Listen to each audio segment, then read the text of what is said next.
Thanks for tuning in to Ancient Greece, Declassified. Episode 13, Decoding Atlantis.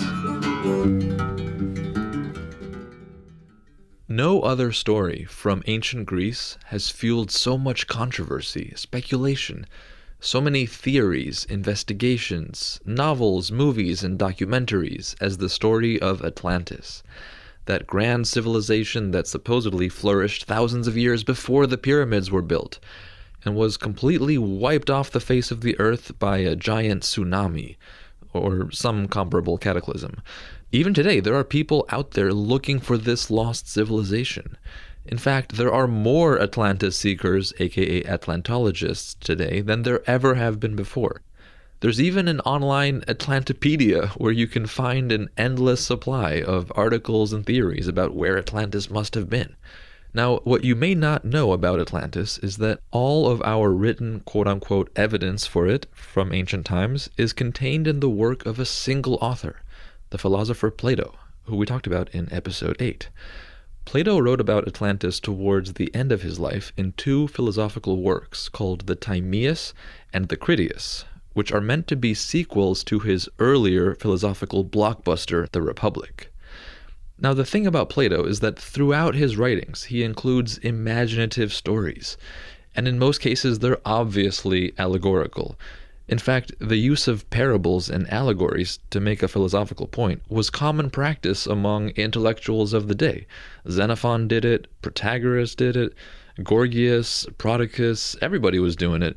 I mean, these guys realized that if you want to be famous, having the best logical arguments isn't enough.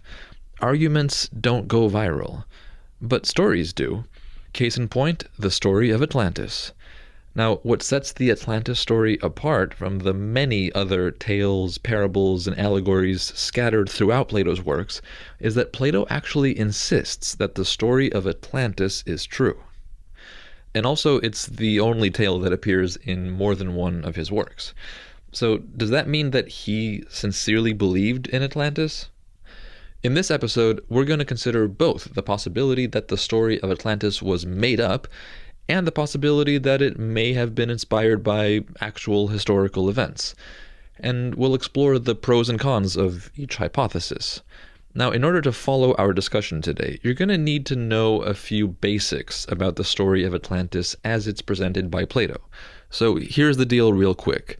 Plato claims he got the story from his great-great-great-uncle Solon, the same Solon who wrote much of the Athenian constitution, and Solon in turn supposedly heard the story from the priests of Egypt, where he had traveled to in search of knowledge.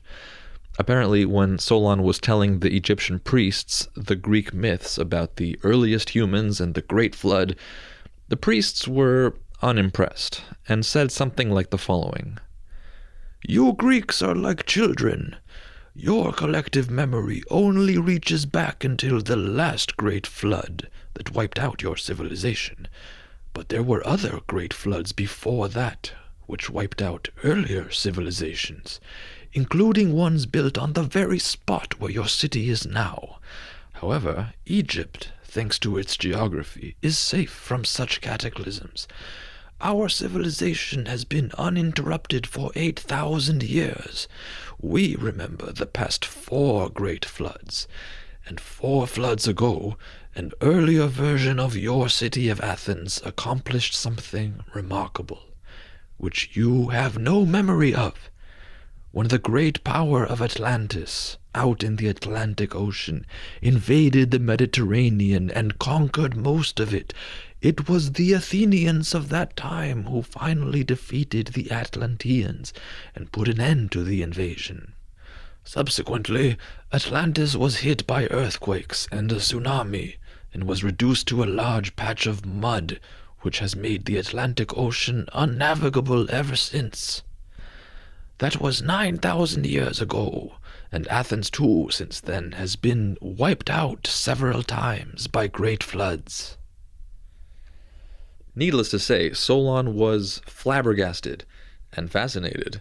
He wrote down the full story that the priests proceeded to tell him in great detail, took it back to Greece intending to publish it, never got to it, but the story was passed down in his family over 5 generations until Plato finally did publish it.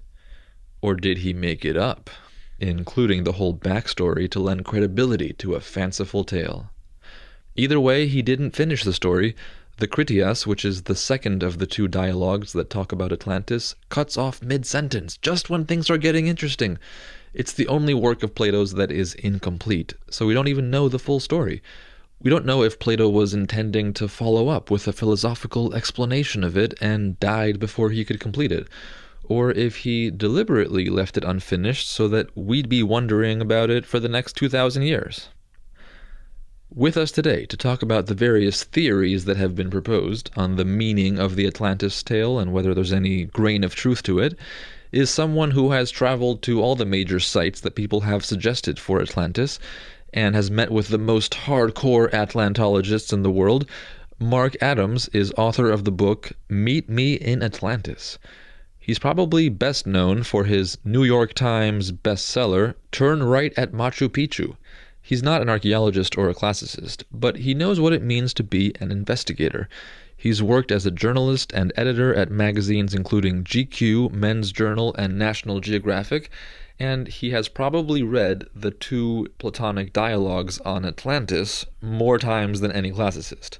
So without further ado, Mark Adams, welcome to Ancient Greece Declassified. Thank you for having me. So you wrote the best-selling book called Turn Right at Machu Picchu, and then you wrote a book on Atlantis. Do you have a thing for long-lost civilizations? No, those are the 2 that I think could be traced to antiquity. And it's kind of funny because occasionally, and including just the other day, I get calls from TV documentary show producers thinking that I'm Indiana Jones and I go looking for lost cities all the time, and I don't. Those just happen to be 2 topics I came up with. My next book is retracing an expedition to Alaska around the turn of the 20th century, and my first book was a biography of America's first great health guru. So lost cities, I guess my batting average is about 500. So how did you get the idea to write this book? The Atlantis book, it was really 2 things. As you mentioned, I write a lot of magazine stories, and a friend of mine called, and it's one of these, quirky story ideas. She said, "Can you do a story about the 5 or 10 greatest philosophers in history, and then sort of relate their wisdom to, essentially the modern mother," because it was a women's magazine. And I was like, oh, okay, this sounds kind of cool. So I started reading Plato and Aristotle. And I should note, the 2 philosophers that every single person I called, and I probably called 6 or 7 philosophy professors, they all said Plato number 1, Aristotle number 2. There was a little disagreement. Descartes came 3rd. 4 and 5, it could be Heidegger or Hegel. But the first 2 were always Plato and Aristotle. And I came across Julia Annis's Intro to Plato book, and one sentence in there struck me, and it was, that obviously the most influential thing Plato ever wrote about was the lost city of Atlantis. And I'd never heard that before, and I was like, what? Plato? So that kind of stuck in my mind. And then I was working as an editor at National Geographic Adventure magazine on the day that Google Earth first came out. And we started getting all these emails on the sort of general reader information, in the general reader information email inbox. And it was people saying, I found Atlantis. No, I found Atlantis. I found Atlantis. And all these people around the world were using Google Earth to search for the lost city of Atlantis under the sea. They were looking for patterns and such. And there was actually one pattern in the Caribbean that was sort of a tic-tac-toe shape. And, maybe 6 or 7 people wrote in about that. And it turned out later that it was the ship's sonar pattern, and, Google erased it. And then because Google erased it, that became some sort of conspiracy theory that they were trying to hide the location of Atlantis. But once those 2 things, kind of stuck in my head, I started reading more about Atlantis, and I realized that there was this whole culture of people around the world, almost all of them amateurs, who thought that they could use Plato's original dialogues to find the lost city of Atlantis. Interesting. So what were you looking for as you were writing this book? I mean, were you searching for Atlantis? Well, I was mostly searching for how much truth there was in the search for Atlantis. Well, in the book, you tell the story of your travels to various exotic locations, and you're meeting all these different self-proclaimed Atlantologists. So who was the most interesting character that you met who claimed to have some insight about Atlantis? I mean, the most interesting person was probably Stavros Papameranopoulos, who was a geophysicist at the University of Patras in Greece. And Stavros is the most interesting because he had far and away the most information. He organizes these Atlantis conferences every 3 years, and he's a genius. 90% of what he says is brilliant, and 10% you kind of look at him and you're like, Stavros, you're pulling my leg here. And what was his theory about when and where Atlantis would have been? Well, he falls into, and I should note that there are 4 main places that I go to in the book. There's the island of Santorini, there is Malta, there is the southern Mediterranean coast of Spain, and there is the Atlantic coast of Morocco. And Stavros Papameranopoulos believes that the southern coast of Spain, near the Rock of Gibraltar, is probably the most likely site. Okay, so he's a well-educated person. Were other Atlantologists you found also academics or affiliated with universities? He's probably the most. I mean, there are people who I talk to who are dealing with things related to Atlantis, like Dora Katsinopoulou, who is an archaeologist looking for another lost city called Eliki on the Peloponnesus, which is generally believed to have existed, but was destroyed like Atlantis in a day and night of earthquakes and floods, I think around 373 BCE. She doesn't think Atlantis was real, but some people think that Eliki was the inspiration because it happened during Plato's lifetime. So there are pretty intelligent, well-educated people looking for Atlantis. Oh yeah. And there's Juan Villarias in Spain, who is one of the higher ups in what is sort of the equivalent of Spain's Smithsonian, the CSIC, and he's willing to entertain the possibility that parts of it were real and parts of it were not real. Mm-hmm. So you have some science types and some archaeology types. That's so interesting, because I remember in your book that when you reached out to the classics and history side of academia, that you got a lot of discouraging responses. Well, the thing about emailing people out of the blue or calling them out of the blue about Atlantis is, and this probably happened to me maybe 24 times, anytime you reach out to an academic and say that the subject is Atlantis, they either tell you that it's fake, or they don't respond at all. Atlantis is like career kryptonite for most people in the academic world. It's only people who are like emeritus professors or, have already made their name in their field and are willing to entertain, broader ideas. Those are the people who are willing to talk to me. But, mostly junior faculty, middle faculty, they don't want anything to do with Atlantis whatsoever. Okay, so you met all these different people who are looking for Atlantis. They're spending a lot of time and energy on this quest for a place that most people think never existed. What do you think motivates them? I think it's two things that are related. One is it's one of the greatest mysteries of all time. Right. Did Atlantis really exist? Two, if you can prove that Atlantis existed, suddenly, you're Arthur Carter, you're Arthur Evans, you're, someone who cracked one of the great mysteries. You're, Heinrich Schliemann at Troy, and you'll be famous forever. So I think that is very appealing to a lot of people. And then on the other side, there are a lot of crackpots who project whatever utopian visions they have onto Atlantis, and Atlantis becomes some blank screen onto which they can, put whatever thoughts they have in their mind, and that proves that it's true. Yeah. Well, is there something that all these people have in common? Is there any kind of common characteristic that you noticed? Yeah, they're all driven by a quest to know. So they are knowledge seekers? They are knowledge seekers, and they're not being paid for this. They're doing this in their spare time. One of the leading people who I spoke to in Malta is a pediatrician who makes house calls all day, 12 hours a day. But he's obsessed with the idea that Malta may have been the inspiration for Plato's Atlantis. So these people are doing it out of genuine curiosity and quest for knowledge. Interesting. Well, since this is a podcast on ancient Greece, and since most quote-unquote serious Atlantologists, like the ones you talk about in your book, base their theories on Plato's text. Let's look at Plato, shall we? Sure. So that means basically, for our listeners, that means we're putting aside people like Edgar Cayce Right. and Madame Blavatsky, people that claim to have some kind of like supernatural access to the past, right? Which would count for 2/3 of the emails I received, yes. Okay. All right, so it seems that there's 3 possible views on the truth value of Plato's story that people tend to fall into. Yes. One is he made it all up. Yes. 2 is there did exist an older civilization that perished in a cataclysm, but Plato probably got the specifics like the name and the date and the location a bit off.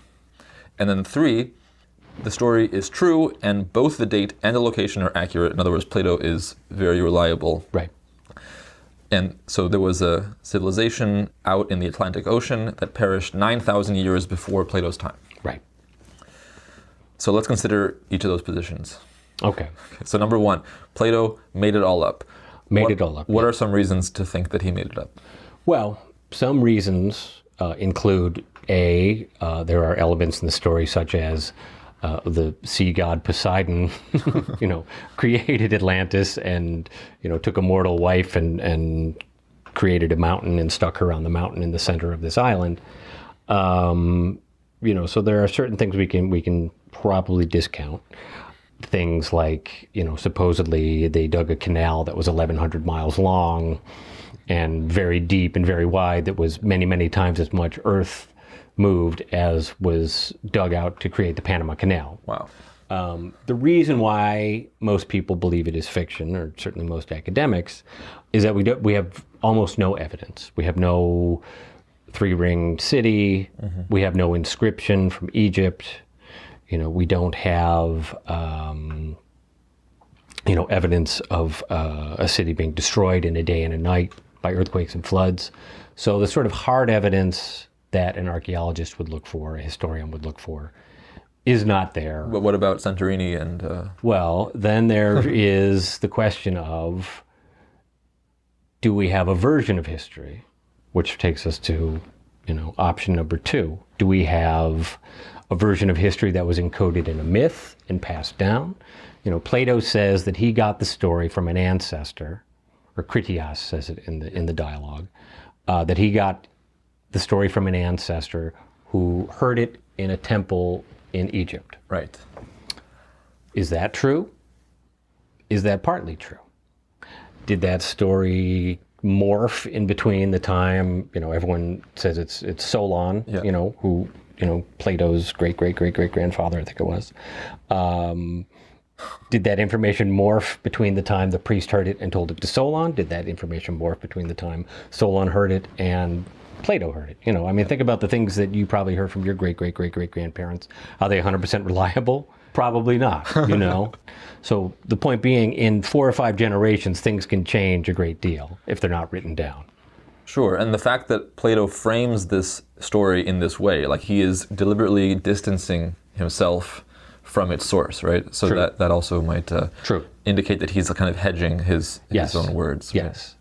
So, a good case can be made that it's completely made up. Right. And that Plato, more importantly, intended it to be completely made up. He was not trying to tell some sort of encoded history that, in 2017 we're supposed to use as a GPS coordinate. Right. So the irrigation works described, as you said, are like many times more labor intensive than the Panama Canal, which... Yeah, it was, it was like a plethora wide, which I think is, 150 or 300 feet wide and 50 or 60 feet deep and 1,100 miles around the plain of Atlantis. And there are other things too, like, more than 1 million people in the Atlantean army right. Engaging in this invasion. Well, there were 150,000 soldiers at D-Day. So, the idea that they could use triremes to, send more than 1 million people to war against ancient Athens is a little bit, beyond the realm of possibility. Right, and as you mentioned, this is set up as a sequel to The Republic, which is about an idealized conceptual city, right, which ends in a myth about the afterlife. Right. And so this, following The Republic as a sequel, it wouldn't be out of character for Plato to include another myth. No. I think you're talking about the myth of Ur. Yes. At the end of the Republic, which obviously is something that Yeah. Plato has made up. He did not hear a story about, someone going to the river Styx or whatever it was. I can't even remember. But, that is obviously a made up myth. So Plato has a track record of making things up. And he does say, or Socrates does say to Critias, I believe, tell us a story illustrating the things we talked about yesterday. Yesterday being when supposedly they were talking about the Republic. Yes. Now, Plato also is at great pains to claim that this actually is a true story, but let's bracket that. One of the really cool things I learned from your book is that we actually have a documented case of a city being destroyed by what might have been a tsunami, and that is Helike that you... Yep. Right? So this is a city in the Peloponnese that was, according to historical records, destroyed during Plato's lifetime. So if he was looking for inspiration, he had a headline right under his nose. Absolutely. This city, which is one of the biggest cities of Golden Age Greece, was destroyed in a day and night by natural disasters. And this is generally believed to be a true story. I think Eratosthenes is one of the sources, and there's another one as well. And there is an ongoing dig on the Peloponnesus looking for the city of Helike. Marinatos, the fellow who found Akrotiri, one of those famous 20th century Greek archaeologists, he was obsessed with Helike. That's what he was looking for before he came across Akrotiri on Santorini. That's fascinating. You also mentioned that a lot of people think that Aristotle was dismissive of Plato's story. But how do you interpret Aristotle's view? I have looked at the evidence pretty hard. In translation, I don't read ancient Greek. But it seems to me that Aristotle is actually kind of leaving the door open. The criticism that people say, I can't remember the exact quote, but it's something to the effect of, he who invented Atlantis also destroyed it. But that wasn't Aristotle that said that. That was a commentary on Aristotle that somehow has morphed into, people saying that was Aristotle's opinion. Aristotle is much more vague on the topic of Atlantis, so we can't really come down either way saying he believed it or didn't believe it. Right. And again, as you point out, in his Meteorology, Aristotle replicates the claim that there's this muddy area out in the Atlantic, which Right. is consistent with the Atlantis myth. So he's at least consistent in certain geographical descriptions. Right. There are things that come up that, seem to buttress the idea that Plato was, at least telling some sort of truth in the Atlantis story. And then there are other things that he seems to be casting doubt on the Atlantis story. So it's murky. And we should also point out that the Greeks seem to have had a very different conception of eons of time passing. Like we have a kind of linear view of history today, that things are progressing. Right.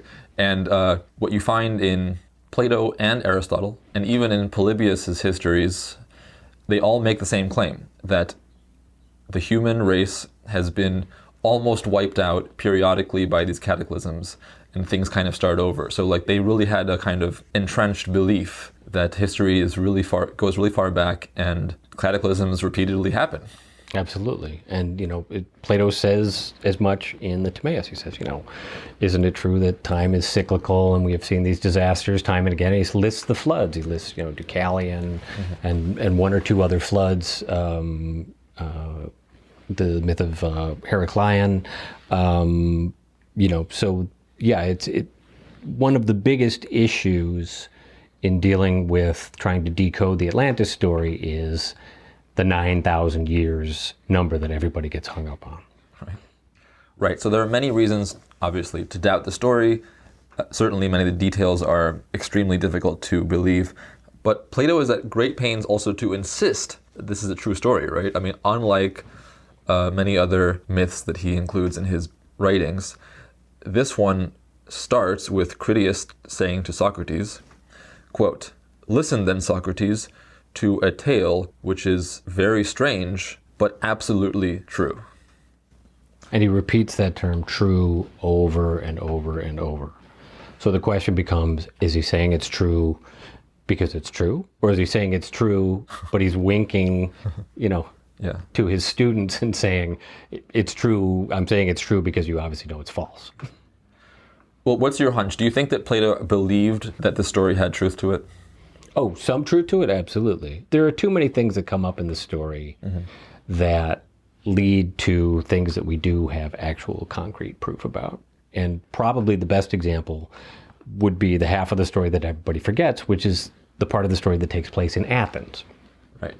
You know, people are like, oh, it was Atlantis. Atlantis sank beneath the sea. Plato never says it sank beneath the sea. But it's actually a story of two cities. It's the Atlanteans who become degraded over time and lose their virtue, and they're at war against the Athenians. And so for the Athens half of the story, there does seem to be some archaeological evidence. Plato says there was a spring on the north side of the Acropolis. Well, in the 1930s, an archaeologist named Oscar Bernier found that there actually was a spring on the north side of the Acropolis that was filled in during an earthquake around 1200, when the Dark Ages of Greece supposedly begin. He also found some pottery that dates to that era. That's around the time that Linear B seems to disappear. And there's evidence in the pottery that Linear B may have been used on the Acropolis around that time. There is some evidence that, as Plato says, the Acropolis has been hit by rainstorms that made it smaller than it used to be.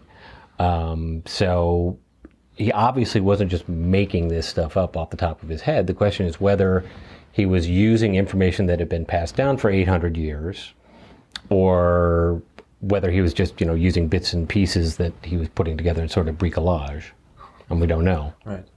Right. So people often forget, as you said, the Athens half of the story. Right. And people assume that Atlantis was kind of some utopia, but really Atlantis is the bad guys, right? That Athens represents the force of good, right? And Atlantis is the kind of corrupt, right, imperialistic society. The two things that most people could tell you about Atlantis are A, it sank beneath the sea, and B, the Atlanteans were some sort of advanced super race that had computers and UFOs and all sorts of stuff. And those two things actually come from a guy named Ignatius Donnelly, who was a weird U.S. congressman in the 1880s, who took a bunch of stuff out of Plato and added a bunch of other stuff to it. And he's the one who sort of popularized the Atlantis myth in the United States anyway. Plato doesn't mention anything about sinking beneath the waves. He doesn't mention anything about the Atlanteans being super technologically advanced. What he says is they were a maritime race who lived on an island, and they went to war against the Athenians because their once sophisticated civilization became degraded over time. So if Plato earnestly believed some elements of a story, then let's move on to that position that many people have, which is that, yes, there's some truth to the story, but the date and location are wrong, right? So what are the main candidates there? You have Santorini.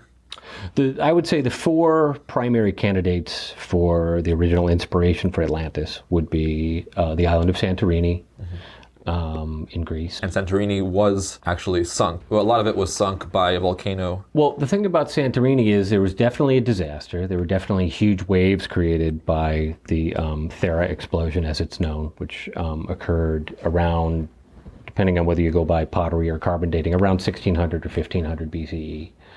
But it was not an earthquake, and Plato was quite familiar with volcanoes, and everyone who saw it there quite obviously saw that it was volcanic in origin. There was, volcanic ash that floated all the way to Egypt, which supposedly was the source of Plato's original story.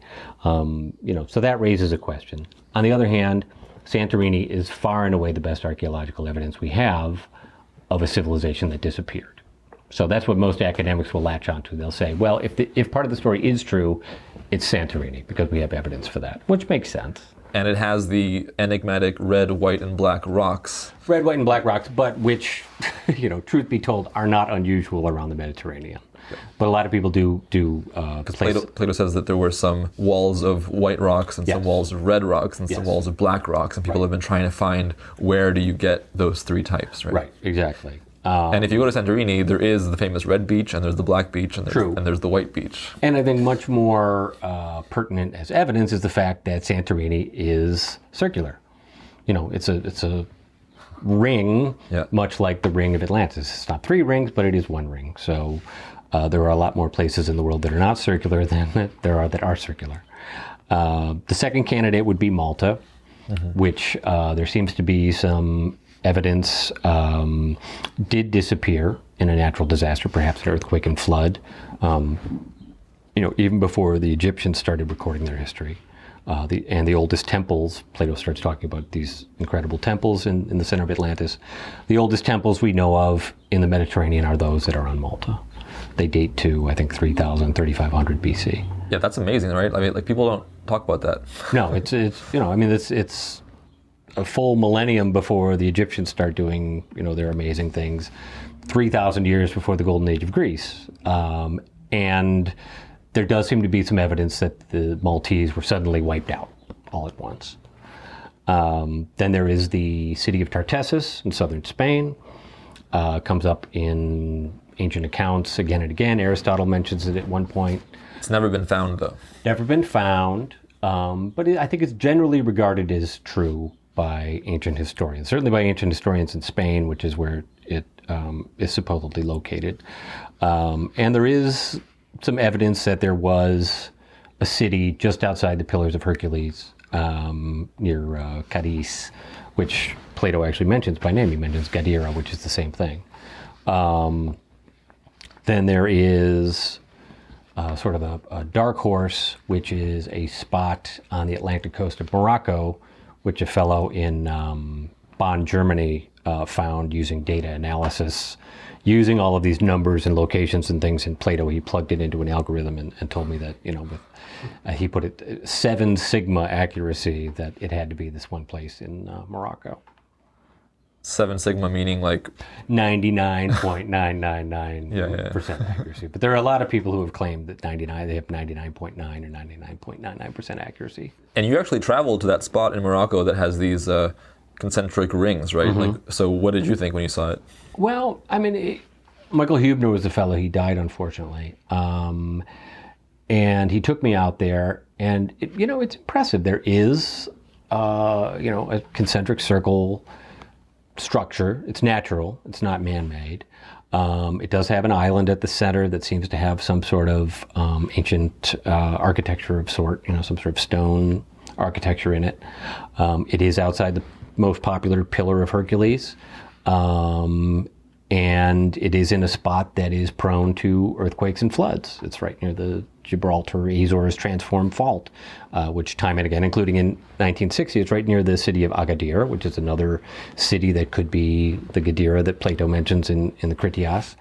And in 1960, the entire city was wiped out by an earthquake and then hit by a tsunami. So, people have become much more open to the idea that Plato is talking about a tsunami since we've had these, Japanese and Southeast Asian tsunamis for the last 20 years. Right, and both with the site in Morocco and with the as of yet unfound city of Tartessus and Cadiz in Spain. Yes. All of those are on the Atlantic Ocean, and we have documented cases of tsunamis, like we have the famous Lisbon tsunami of the, 1700? The Lisbon earthquake of 1755, which we have eyewitness accounts of. And they've gone and done research of the, what is the term? Microforaminifera, I think is the term, or something like that. It's the tiny creatures that are found in sand. And they figured out every 350 to 450 years, southern Spain, northern Morocco is hit by a giant earthquake that causes a tsunami.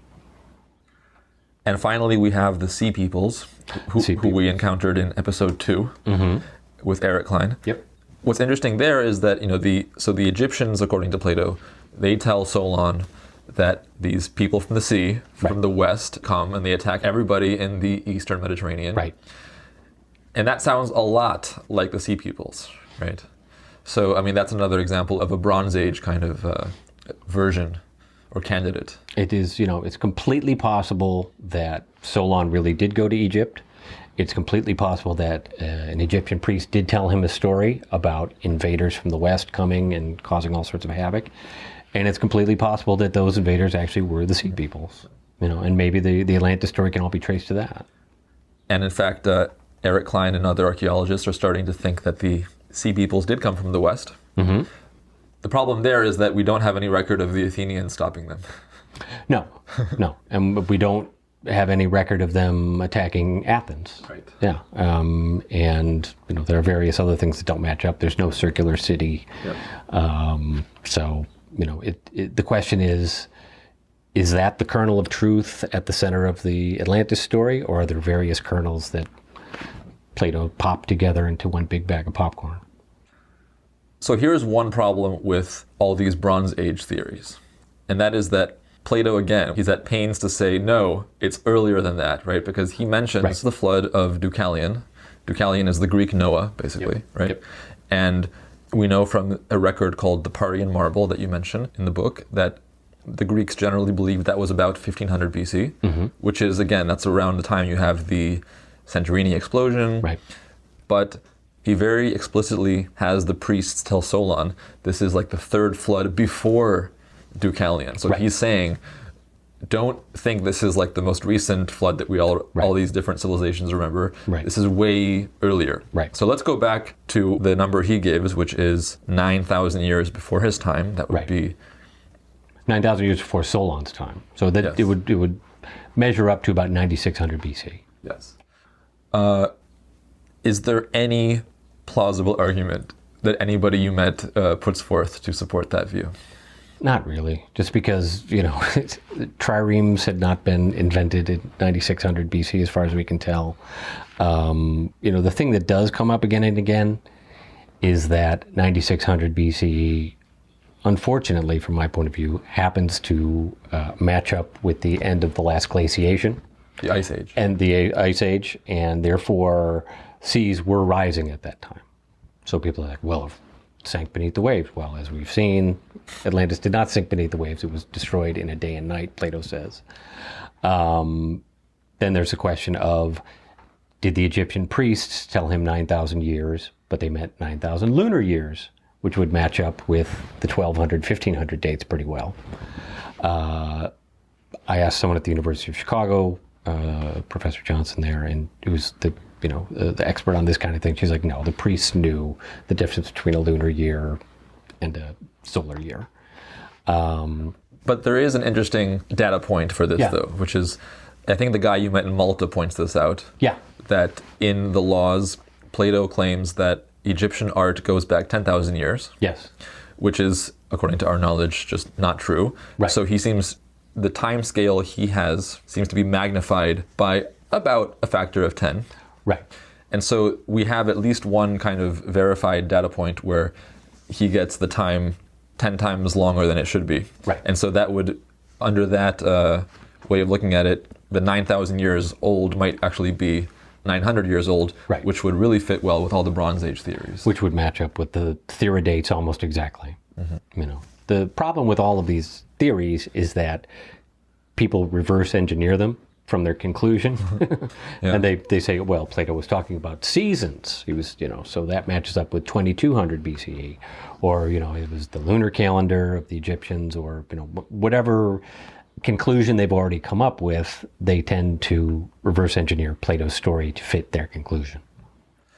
Right. But once again, he says explicitly 9,000, and he says explicitly out in the Atlantic Ocean. Yes, he does say in the Atlantic Ocean. He says beyond the Pillars of Heracles. The question is, were these stories passed down to him? Were they passed down from a single source or multiple sources? And did he take them as true? And did he pass them along as true? There's a lot of things in the Atlantis story that, to me, ring of Carthaginian propaganda from around 500 BCE. The whole idea of, if you go outside the Pillars of Heracles, you'll die because there's bad stuff out there, et cetera, et cetera. And Plato, as far as we know, spent a lot of time in Sicily and in probably North Africa as well during his somewhat disputed journeys, but I would tend to believe that most of that is true.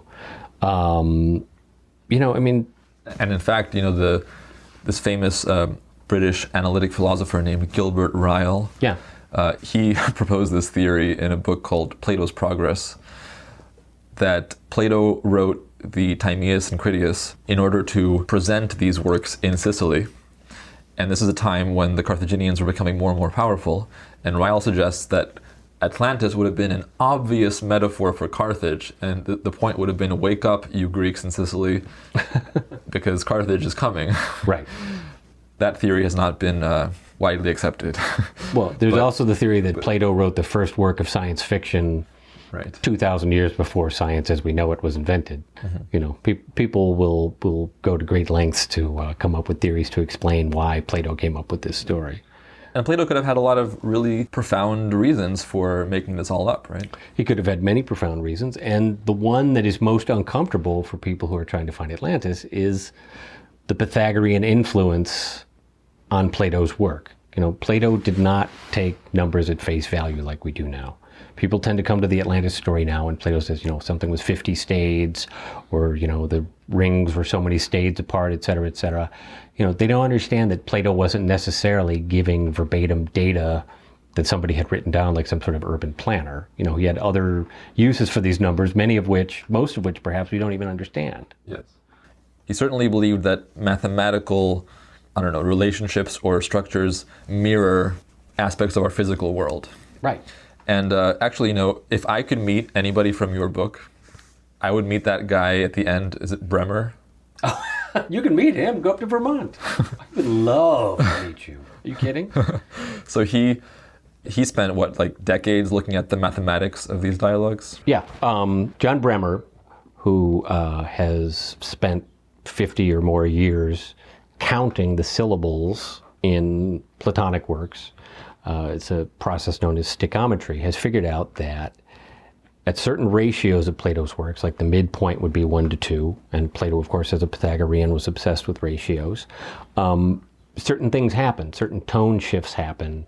It's a dramatic point, or, the ratio musically reflects, if it's discordant, it actually reflects a moment of discord in Plato's works. And it's absolutely fascinating. And a guy in England actually went and did computer analysis of the same works and seems to have come up with very similar findings completely separately 50 years apart. And one of the most interesting things that Bremer pointed out was, Plato's divided line, matches up with... In the Republic. In the Republic, yeah. Ratio-wise, matches up with the Fibonacci sequence, which is just weird. Yeah, that was crazy, that he actually counted and divided the Republic into all these sections, and he found that the point at which the divided line metaphor comes up represents the golden ratio. Exactly. 61.8%, I think it is, of the way through. Yeah. And in terms of Atlantis, he found out that when you're reading the Critias, from the point where someone says 9,000 was the number of years, the priest in Egypt or whatever, to the end, that's 9,000 syllables. He counted exactly, and he said, because of things that have happened over time, it may be 9,005 or 8,980 or whatever. But as long as he thought, as long as it's within 1%, it's probably intentional. Okay, so from the point where they say 9,000 years in the Critias to the point where the text cuts off, it's 9,000 syllables. That's insane. That's crazy. Whether it's a coincidence or not, I don't know. John Bremer certainly didn't seem to think so. Yeah. I mean, the Critias is the only dialogue that we have of Plato that cuts off. Yeah. And it makes you wonder if it's deliberate. As I say in the book, I don't know if that means Aristotle just arrived with his lunch order, or if it means that, the gods are not supposed to speak because of reasons that, Plato's students at the academy would immediately intuit. I spoke to a woman named Elizabeth Barber, who's an archaeologist, anthropologist, speaks 17 languages, written some fascinating books. And she writes about finding truth in ancient myths. And she said probably something that's in effect in Atlantis is what she calls the Lethe effect, which is that the things that the audience would assume as known at the time don't get passed down, and therefore we've lost them forever. So there are things that Plato's audience would have known about this story, including whether it was true, whether it was false, or whether it was some sort of combination of the two, that we're never going to know because they were just assumed at the time. Right. And lethe there just means oblivion, right? Forgetfulness, yes. Yeah, it'll be very hard for people 2,000 years from now to watch Iron Man and have any idea what's going on there. Right. Because what is assumed at the time is eventually forgotten. You're like, whoa, people flew back then? It could be. It could very well be. All right. And Plato has all these numbers throughout the Critias. He talks about alternation of 5 years and then 6 years. So there, because of the lethe effect, we might have no clue what he's talking about. But there definitely seems to be a lot of signals there to his audience to do some kind of mathematical analysis of what, right. He's talking about contrasting of odds and evens, which has a Pythagorean meaning. The only person who's really analyzed this in depth was a fellow named Robert Brumbaugh, who was a fascinating Yale scholar and was a code breaker for the U.S. Army in World War II. He was fascinated by the Voynich manuscript, which is that medieval book that everyone's trying to figure out what it really means and can't figure out. And he came down on the side that Plato's numbers were definitely meant as like Pythagorean clues to his audience, and the contrast of the 6s and the 5s means that it was just total chaos in Atlantis at the time. And everybody would have understood that when Plato, delivered this dialogue for the first time. But of course, we have no idea what he's talking about now. And by everybody, we mean people in the academy. People in the academy. Everybody who mattered. Not the butcher around the corner. No, but I mean, down at the, what do you call the central area of Athens there? The agora. Exactly. The agora, they probably wouldn't have caught on. But maybe. Well, I can't let you go without asking what Mark Adams himself thinks. What's your take on Atlantis? Well, as my mother used to say when I was growing up, why buy the cow when you can get the milk for free? So I don't want to give away the entire ending of the book. But, as Socrates says in one of the dialogues, there are things that are true and there are things that are not true, but there are also things that are untrue that have elements of truth in them. And I think that's probably what we're dealing with at the Atlantis story. Mark Adams, thank you for coming on the show. Thanks for having me. Next time, we're going to move on from Plato to one of his students, a little fellow named Aristotle. In the meantime, we've got something for you, a book giveaway. If you'd like to enter to win a copy of Mark Adams' book, Meet Me in Atlantis, here's what to do. Go to our Facebook page at facebook.com/GreasePodcast. The first post you'll see will be a post about this episode. Share the post with your friends by clicking the share button. Maybe say a little something nice about the podcast while you're at it. If you're in the mood, doesn't matter. Then, once you've shared it, go back to our Facebook page, click the message button, and send us the word shared so we know you shared it. And on November 10th, in 2 weeks, we will pick randomly 2 winners and send you guys each a copy of Adam's book. It's really a fun read. Unfortunately, we can only ship to the US and Canada this time, so apologies to the almost half of our listeners who live elsewhere. We will try to include you in future bonus stuff. To find more information on Atlantis and some of the more compelling theories about it, check out the webpage for this episode at greasepodcast.com/13. Thanks for listening to Ancient Greece, Declassified.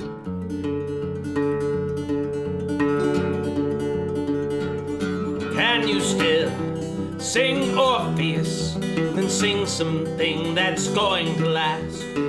1,000 years slips by so fast, goes off into a dusty myth with you.